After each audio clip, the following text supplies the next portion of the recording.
What is up, everybody, and welcome back to TarHillIllustrated.com. I'm Jacob Turner, and joining me from Kenan Stadium in Chapel Hill, it's our very own publisher, Andrew Jones. And AJ, I was there as well. I can actually see the seat I was in. My dad's season tickets had this for a while in the background right now. I can't remember the section off the top of my head. I should know that as long as he's had them. Anyway, I was there not too long ago. Not, 2 hours ago. Post game went a little bit longer than it should, maybe. But, longest post game on the planet. Yeah. I left the game, went to eat in downtown Durham, got back to the house, and you still weren't quite ready to do this. So that kind of tells you how long the post game stuff took. But anyway, what time is it? About 9 o'clock. 9? Yeah, 8:55. 3:30. I literally will not leave the stadium until like 1 a.m. It was funny. Side note, I was walking back to the car today, and I think it was my mom or my dad. My wife went with me too, but asked me, they're like, what time do you think AJ's going to be leaving tonight? And I was like, midnight, maybe. And I was like, AJ does like to stick around. He'll bang his workout all at the stadium. So I was giving you a little bit longer time, but yeah, heck, midnight. I don't even know if you'll be out here by midnight at this rate, but who knows, man. Well, hopefully we can run through this and get you out of here earlier, the sooner rather than later, I should say, but we'll see. Well, we're going to go ahead and dive into this one. Carolina getting the win over Charlotte today, 38-20. We'll talk about it, but let's start with I think the defense is where we need to start.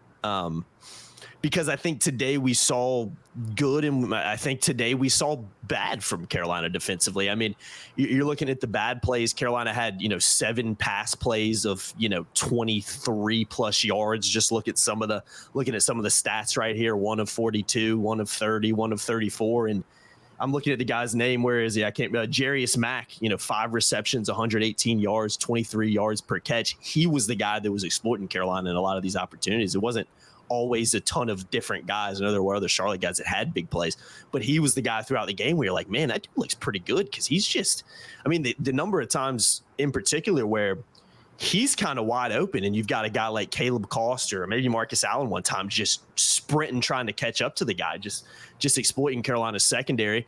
There was a lot of those big plays today, and that's something that's going to have to be cut out as Carolina dives deeper into the season and plays, no disrespect to Charlotte, but better opponents. But AJ, on the flip side too, we're not all here to talk negatives. I thought we did see some good Carolina defense today as well. So, Charlotte just 2 of 14 on third down. That's an example right there. So I think we saw a little bit of both here. But for me, I remember being at the game and talking to, my dad and some of the fans around us. It was just like, man, there's just a lot of big plays, I don't want to know if I want to use the word catastrophic plays, because they didn't result in a ton of points, but plays that, again, yeah, if you do that against a bigger opponent, maybe some of those field goals ended up being, or, especially when Charlotte was able to, or Charlotte was able to get down in the red zone, get close to these goal line opportunities where they just couldn't punch it in. If you're playing a better, maybe ACC opponent, we probably could be having a completely different conversation right now. I agree. Score. So what did you make of the defense? Because I don't think it's necessarily unexpected in game 2. I know the opponent's not great, but still, I think it's some of those big plays, again, 7 massive pass plays just to look at, where you're kind of like, that's got to be fixed. You know what I mean? Well, 2 fourth downs, twice on 4th and 5, 37-yard completion, 28-yard completion for a touchdown. I think that's a concern. I asked Mac, I kind of toward the end of the presser, said, any concern with the big chunk pass plays? And he kind of said no and then said yes. If you listen to the last part of his response, yeah, we got to fix it. I think it's a big concern.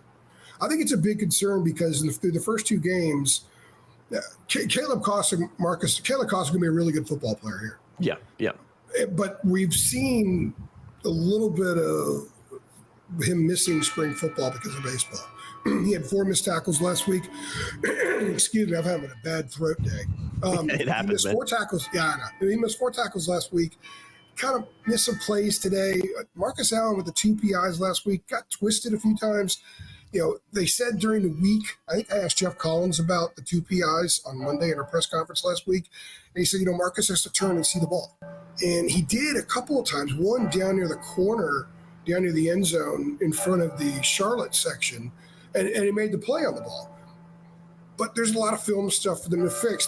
I think the good thing for Carolina is that both players can fix those mistakes. Cost just needs to play. So the things you're seeing him kind of mess up a little bit right now, I don't think he's going to mess them up at the same rate a month from now, 2 months from now. So part of that is some growing pains with a really young dude playing a very complicated position, the star position. As far as Allen goes, he's on an island a lot more now because they blitz so much. And Max said, when I asked him about the big chunks, he looked, those. He goes, I'm on board with Jeff Collins' philosophy. We're going to attack. We're going to be aggressive. We're going to bring it. The corner's got to cover. So Marcus is learning how to do it. Now, Elijah Huzzy told us when he was at East Tennessee State, he actually played a lot of man coverage. They blitzed a lot. So he's been in this before. He's also a better player right now. Older player, smarter player, more mature player. He's just been around the block a lot more. Marcus is those things, but he's not at Elijah's level. So that's something that has to get cleaned up. There's no doubt about it. I thought they got some pressure a few times, and the athletic quarterbacks, both of them were athletic for Charlotte. They were able to get away and make some plays. But you can't give up. I wrote down the numbers. I think I sent them to you. But the 23 was the low end. Those were chunks. Yeah. 34, 37, 42. I think 44 was another one. You're giving those up to Charlotte, a club that couldn't move the ball against JMU last week. That's a red flag. Now, let me very quickly say, don't overreact to early games. College football is a sport that unleashes more overreaction than any other sport, in part because the regular season matters so much because of how we've always done the postseason process in college football. It's still going to be that way with the 12-team playoff. Remember, everybody in America said Notre Dame was a lock for the playoff last week. I was just about to say that. Everybody said Georgia Tech is a contender to win the ACC. Oops. Yeah. So you've got to, you and I throw process out a lot. We did it Mac's first year, part of his second year. I think right now, because they have been thrust into a different mold, if you will, because of the quarterback situation. Now they've got some injuries to deal with. Kamen Rucker's out, and they're playing a very new defense that might not be a massive adjustment for the front seven or the front six, if you will, if you're going to throw the star position in the back five, but it is for the back five. So you have to watch these guys adjust. I do think it's a red flag, but I don't think it's a massive red flag yet. Now, if Central hits on some, and JMU hits on a bunch in 2 weeks, they get through 4 non-conference games heading to Duke, and it looks like they're still giving up big chunk plays, then I think that is cause for concern, and they're going to have to figure out ways to fix that. On the flip side, the run defense has been great. Yeah. 78 yards, I think it was what it was, Minnesota last week, 49 on 25 attempts today. They did very well in the goal line situations. There was a first and goal at the 2. They forced a field goal there. Jahvari Ritzie, 2 more sacks. There were guys like Josh Harris and Des Evans who were occupying multiple blockers on a regular basis. So there are a lot of really good things to like about up front with the run game, to like about some of the pressure they're getting up front. We saw the blitz work a little bit. Huzzy, I think it was, had a sack today. So I like a lot of that stuff, but they got to get those big chunk plays. That I would think that that's going to get an awful lot of attention in film room tomorrow, and it has to get fixed. They got to figure out if it's just one little tweak that needs to be made or if it's multiple that need to be made. If it's one, we'll see improvement next week. If it's multiple, it's going to take some time. Yeah, no doubt about it. Just to recap a little bit, 358 total yards for Charlotte, 13 first downs, like AJ just mentioned, just 49 rushing yards, but 309 yards through the year, about 10 yards per pass as well. And very, very quickly, the 2 for 14 third down, I'm going to put an asterisk next to that. You know, usually getting a stop on third down means you get out the field, but twice after those stops, 37 yards, 28 yards, the ladder for a score. Yeah. So if you want to lump those into third down, okay, 2-14, that's 4 for 16, whatever, in those type situations, but they gave up big chunks. Yeah. So a lot of good stuff, but this team's going to have to win games more on defense than it has in years. So that stuff has to be cleaned up. Side note, too, real quick. I don't know if anybody else clocked this today, but maybe you might have noticed it during the Minnesota game, too. But if you notice that Jeff Collins has an assistant follow him around the whole game and yank him back from the field, like every time he's like about to run on the field yelling something. Oh, I love it. He's I need a madman on him 20 hits. He's a madman. He's a madman, and I say that in a good way. It's fantastic. fantastic. Want a defensive coordinator to be a madman. Yeah, I love it, man. Look at some of the best defensive coordinators we've seen in the last 15, 20 years at college and pro. A lot of them look like dudes that need to be kept from going on the field. It was like a dog on a leash. I think it was one play in the third quarter. It was when Charlotte was in the red zone and the assistant was just yanking him back by his belt. It was hilarious. I tweeted, I was like, I need a camera on him 24/7 during the game because I think it'd be box office. One more, by the way, totally unrelated, but you brought up Minnesota. You may not have seen them, but Minnesota's kicker on their first drive today against Rhode Island kicked a 53-yard field goal. Of course he did. He was pretty good going into the season. It was shocking how poor he was. I'd heard he was a pretty good kicker for them. Or supposed to be. So, yeah, getting it back today. But yeah, I think you're absolutely right with the defense. I think let's just see what happens with it as it goes into the season. But I agree with you. I kind of left today like when I've seen against Minnesota, I liked a lot. But what I've seen today, I like a lot of the stuff they're doing. I like the scheme. I like how the aggressiveness, but some of those big plays that they gave up, it's just like, man, if you're playing against a little bit better team, you probably you're probably going to get punished a little more than they did today. So we'll see what happens, but still a lot of room for improvement. And if they continue to improve, I think they got a chance to be a solid unit. Well, let's move on to Connor Harrell real quick.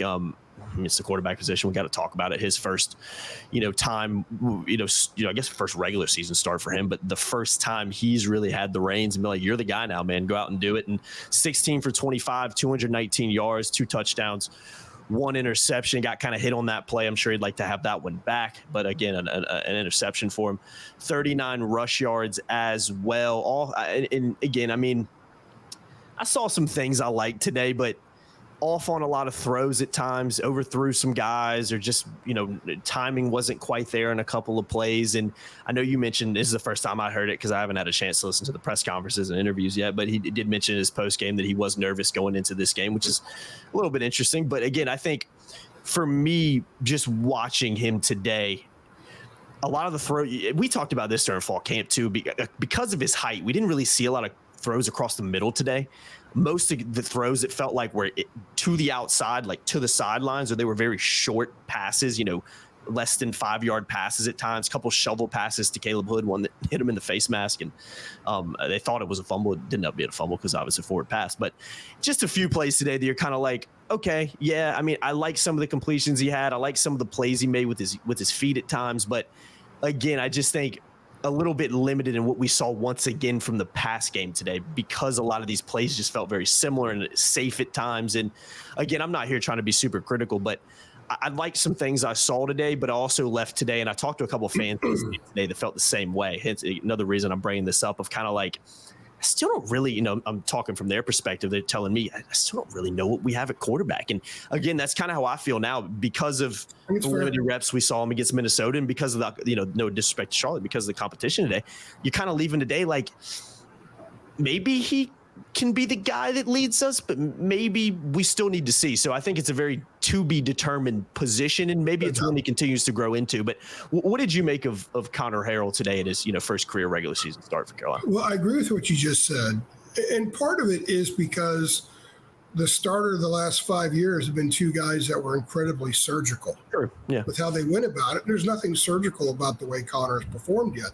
That doesn't mean he won't become that guy. He just hasn't been that guy. So when you're used to seeing a surgical approach, precision, 2 guys that were completely unflustered, never flustered, totally poised. Mac brought up poise tonight, and I asked him a follow-up about how Connor can develop poise. Mac noted with a few minutes left in the half, Connor didn't handle that possession with poise. You get that by playing. You get a lot of these things by playing. You know that the arm is there, but poise comes with when you move your feet, when you don't. A quarterback that can move is great, but if a quarterback moves and by virtue of moving suddenly makes the pass a lot more difficult, that's not great. And I think that Connor will have to learn how to economize his movement. Yeah, it's a great weapon, but you're not a wide receiver. You're not a running back. You're a quarterback. So move economically. Move in ways that by doing so, A, you're escaping a rush. B, you're making a play easier for you, opening up something new, forcing a defense to have to react. And that will come with time. I don't think that was a whole lot the case today. I agree with you about maybe a few throws were spot on, but if you imagine a football team going through walkthrough the day before a game when they run dummy offense against no defense, all the throws he made, he attempted today, they probably looked great yesterday, but a lot of them were off today. So one of the remedies is to get back out there and play again. He needs to play. Mm-hmm. He needs to play, and he needs to play. However, not knowing what he is just yet really kind of hamstrings their game planning. This schedule is an absolute gift from the scheduling gods right now because they have a couple more weeks, and Madison will be tough. Madison's a lot better than JMU, than Charlotte. Charlotte, yeah. So, but they still should be able to handle them. The defense should be really good that game. They should still be able to handle it. So they have time to give him a ton of film work. I asked Connor after the game, I said, so what's your process now? How do you process this between now and tomorrow when you meet with Chip Lindsey? He's going to go out to eat. His mother was here. His mother was taking pictures during the press conference. He's going to go out, eat, and he's going to watch the game. And he's got to take a bunch of notes. Mm-hmm. And I asked him if he wrote with his hand, did hand notes or typed. He said he does it on an iPad. Because I think if he hand writes, there are going to be a lot of notes. He's going to have a sore finger. Oh, yeah. And I don't mean that to be funny or critical. There's just so much there. I mean, it's a laundry list of what can Connor learn from. The good thing is this was the first time we've gotten to see him play as the guy in a normal situation. In the bowl game, he got injured on the first or second series and was totally limited the rest of the game. Last week at Minnesota, he comes in. Mac and Chipper just get us to the finish line, get us in field goal range, get us to the finish line, and we move on. 17 snaps, it's exactly what he did. So today it was his show. And you saw where some fun stuff could be down the road, but there were some struggles. And I think right now it is absolutely wait and see. You and the people you were talking to, I totally agree. Mm-hmm. You don't really know what you have. Mm-hmm. You've got a smart kid, a competitive kid, a kid who's a winner, won multiple state championships, the highest level in Alabama. You've got a kid who is very athletic. You got a kid who's got a great arm. You got a kid who's going to study. You got a kid who's very coachable. And you've got a kid who is in that sort of mid zone where he's not raw and green anymore, but he's not close to being a finished product. There's no polish on him yet. He's in that in-between zone where he's going to be throwing all kinds of crap out. And when he comes through the door and goes over onto the polish zone, a lot of what we saw tonight, we won't see anymore. But how big is that zone? Is it narrow, where you see a dramatic change next week, or is it really big? And if it's really big and it bleeds into ACC play, this team's going to have to win with defense. It's going to take some time, but he checks a lot more boxes than he doesn't. And, and I'll warn Carolina fans, just again, another caution. He's not Drake or Sam. So don't expect that. Mm-hmm. He's a different guy. And they said in preseason they can win with him. The staff says all the right things. So who are we to say they're wrong? I think it's too soon to get on that. He made some winning plays today. The throw that he made to JJ over the middle, which was a dangerous throw, he's not really supposed to, but he made it. It worked. So you've got a little bit of that crafty Drake stuff there that Drake had that got him out of trouble. That were no, but hey, it worked stuff. So if Connor can get more refined with the basics, and then you throw in that added little Drake element of making the crazy play, making something happen out of nothing, then you'll have a really good quarterback. Mm-hmm. So that possibility is certainly there at some point this season. Yeah, I agree. I think, like I said, I think it's just too early to really tell. And I don't think I think we'll learn more next week, and we'll obviously learn more against Madison. And I think we'll learn a whole heck of a lot more when they make that trip to Durham here in a few weeks too, because that's when really things get real. Defense. Yeah. That's when you got to be on it, man. You can't be mistakes. You're going to get punished in those type of games. So again, it's just, for me, it's TBD right now. And again, it's completely different than what we've been talking about the last 5 years, AJ, when there was no TBD at the quarterback position. It was, they're good, and let's see what can happen on, moving forward. And right now, I think it's just a different situation than, Carolina fans have been used to for a few years. And I don't know. We'll see how it does. But I did, like I said, I think I saw some things today that I did like, and I saw some things today that I didn't like. But that's probably what you expect out of a guy making his, first career regular season start for North Carolina. Last thing, talk about what this means. Injuries, man. I got to hit on that too. I mean, good Lord. First half in particular, we saw a few guys go down, but a couple guys didn't even play today, most notably being Darwin Barlow being one of them. But I think the one that was the most notable was obviously Kamon Rucker, supposed to be out for 2 to 3 weeks. That's an unfortunate one. I don't. When did that happen? You guys talked to him on Tuesday. Thursday. Okay. Yeah, it happened. Max said he was lifting weights Thursday, late Thursday, and he felt something. Really? And wow. They said he's going to have a procedure. Man. In my world, in sports journalism, procedure means surgery. Yeah, I mean, that's what I would assume as well. So that's obviously an unfortunate one for North Carolina. The good news is 2 to 3 weeks, maybe he could be back for that Duke game. That could potentially be a positive, at least in terms of the games he might miss.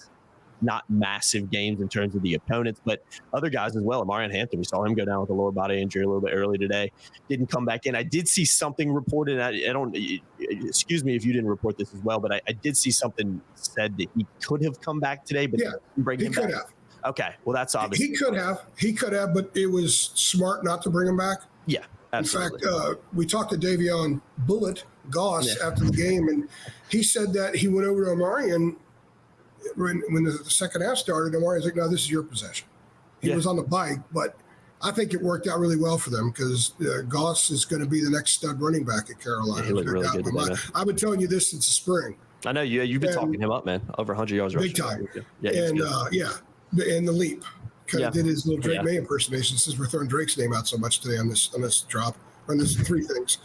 But I think it worked out okay. Max said Omari's not going to miss any time. He said Nesbitt's not going to miss any time. That's good. They were down him. So when you think about it, if you want to exclude Elijah Huzzy, it's not out of the realm to suggest that their 3 best players, all NFL players, were out. Yeah. Because Kamen's an NFL player. He's their best defensive player. Amarian is their best player, NFL player. Bryson Nesbitt's an NFL player. Absolutely. Okay, so Huzzy would probably be 5th, and then maybe Powell Eccles, and then you're talking about whoever else, right? Those are all like NFL guys for sure. Mm-hmm. And their 3 best players were out. So going back to Connor very quickly, I got to commend him. That I should have mentioned this a minute ago, so shame on me, but he not only lost the safety valve that was Omarian, but Austin Blasky, the center, went down as well. And running onto the field was none other than Zach Greenberg, a guy who this time last year was playing Division III ball at Muhlenberg College. Mm-hmm. And the great Adam Smith of IC made sure everybody knew that Muhlenberg beat Moravian today. So had he stayed to school, he would have gone up against Moravian today. Instead, he's playing in a Power 4 stadium against an FBS team. So, and he did pretty well. So Connor had to deal with losing his safety valve, the guy he leans on, and his center. Mm-hmm. Yeah, that's big. That is a good point. The guy and Greenberg just arrived. He arrived at like the end of June, middle of June. Mm-hmm. So that's just a little bit more for Connor if you want to look for some little positives or understand maybe that was a deal. So they had a lot of injuries. Max says everyone's going to be back except Kamen. And he said Kamen's not a season-ending thing. So I guess that's good adversity that they dealt with that and won, but it's not the kind of adversity you want to deal with. Maybe they won't play some of these guys next week. They probably don't have to, but they're going to have to play a lot of them or all of them against JMU, and they need to be ready to go against Duke. Mm-hmm. This team has some big-time playmakers. They have guys who are going to get paid a lot of money. This is a program, by the way, that has 6 rookies in the NFL. Yeah. 2 of them didn't start last year. Amari Gaynor did not start, and British Brooks, after the first game, did not start. They made NFL rosters. So there's talent here. You're looking at NFL guys in the field. Some of them were out today or got hurt during the game. Given the fact that they got a few question marks and maybe a few areas that aren't great, they need their NFL guys to be healthy, and they need them on the field, and they need to play like future NFL guys for this program to win. So what this all means is that they're 2-0. They got a nice one on the road at Minnesota. They had some fortune, but you know what? You got to take advantage of fortune, and they did. And today was good enough. I think 38-20 might reflect the final score, might reflect how the game was. I think Charlotte should have scored more points than it did. I think Carolina left some points out there as well. I think after 2 games, whatever questions that the staff had when they had their meeting 5 days before Minnesota, the unknown about the team, I think a lot of it's still unknown. Yeah. Because some things aren't as good as we thought it was going to be, but it's just 2 games. There's no need to overreact.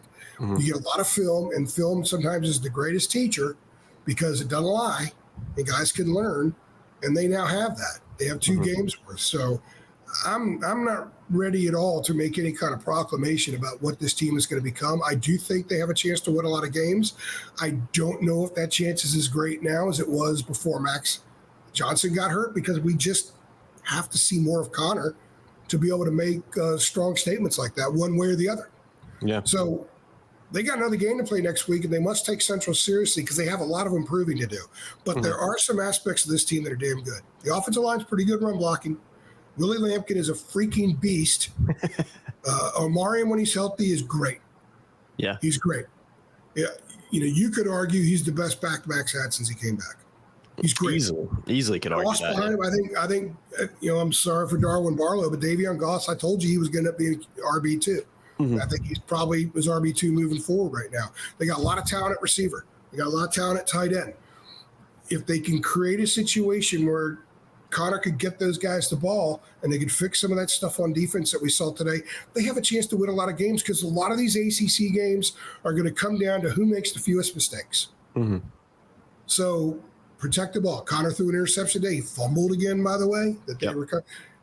You know, it's 2 fumbles. He fumbled at Minnesota as well. So they got a lot of work to do, but the 2-0, it's a lot easier to do work at 2-0 and likely moving to 3-0 than if you're 0-2. So I think that's kind of what it means. I'm looking forward to Monday with Mac already, because I want to know what the game film showed him. He'll be pretty upfront about it. And I want to know more of what was wrong with some of those chunk plays on defense. And we'll find out more thoughts about watching Connor on film.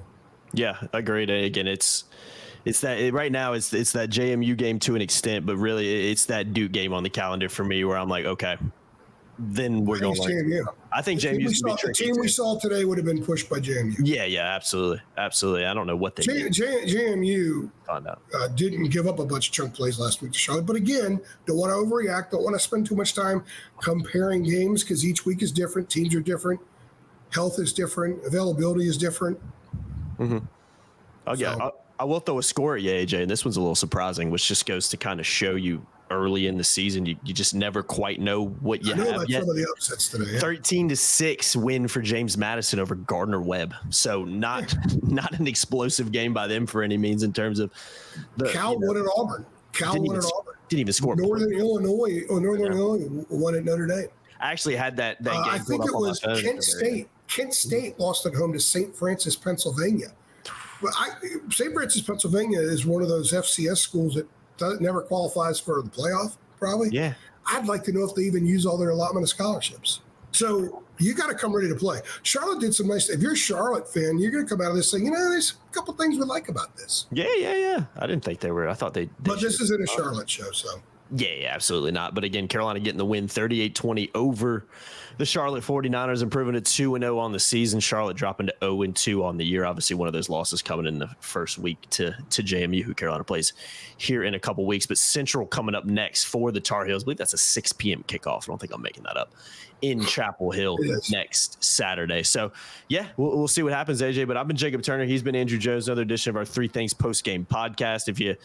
Let's do this, man. If you're happy Carolina got the win today, I'm not going to go too serious on it. Let's just like the video below. Go ahead and smash that like button. Let's see if we can get over 100 on this one minimum. I think we can do that pretty easily. But appreciate you guys watching. As always, make sure you keep it locked to TarIllustrated.com for all your coverage from tonight's game, and come over and subscribe. $8.33 a month. Great time to do so. We're in the heat of the season right now. Message boards are on fire. Live game threads are on fire right now. And come join our awesome community.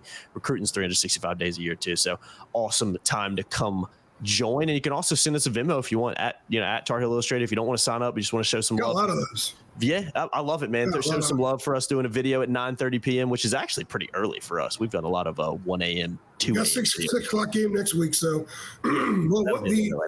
I did solo 3 things from Minnesota, and it was like 2 a.m. I think you told me. Yeah, I believe it, man. Pushing the game back didn't help, so. I know that my dad was already up when I posted my last piece. Oh, that's unreal. I figured you probably didn't go to bed that night, or not till the next couple morning. Hours. Yeah, sounds about right. And then we had nightmare travel. That's the way it is. Hey, welcome to football season, right, Ed? You are back in it now, man. I love it. Labor of love. Yeah, 2 down, I should say. At least 10 more to go. So we'll see what happens throughout the rest of the year. Appreciate you guys watching, as always, and we'll see you guys next time. Thanks.